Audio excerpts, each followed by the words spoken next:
bergerak menciptakan sesuatu yang bagus dengan berbahan baku alam. Termasuk pemasaran. Di sini Local Pride ini tempat kita memasarkan produk-produk UMKM yang memang ada di Provinsi Sumatera Selatan, khususnya juga di Palembang.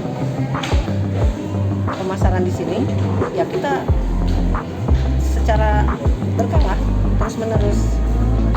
September 2020 dan memang kita kita berkolaborasi. Kebetulan kita dari Dua Brade Production event organizer dipercaya oleh Palembang Indah Mall untuk mengelola namanya Local Pride.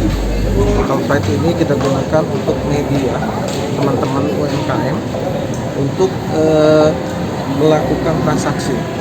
Selama ini kan kesulitan teman-teman itu adalah produksinya bisa, tapi memasarkannya belum tentu bisa. Nah, disinilah kita siapkan lapaknya. Jadi teman-teman yang UMKM itu boleh, tapi ya harus mengikuti kurasi dari Local Pride yang ada. Jadi Local Pride kita ini adalah tematiknya adalah Nusantara. Jadi seluruh Indonesia bisa masuk di Local Pride ini.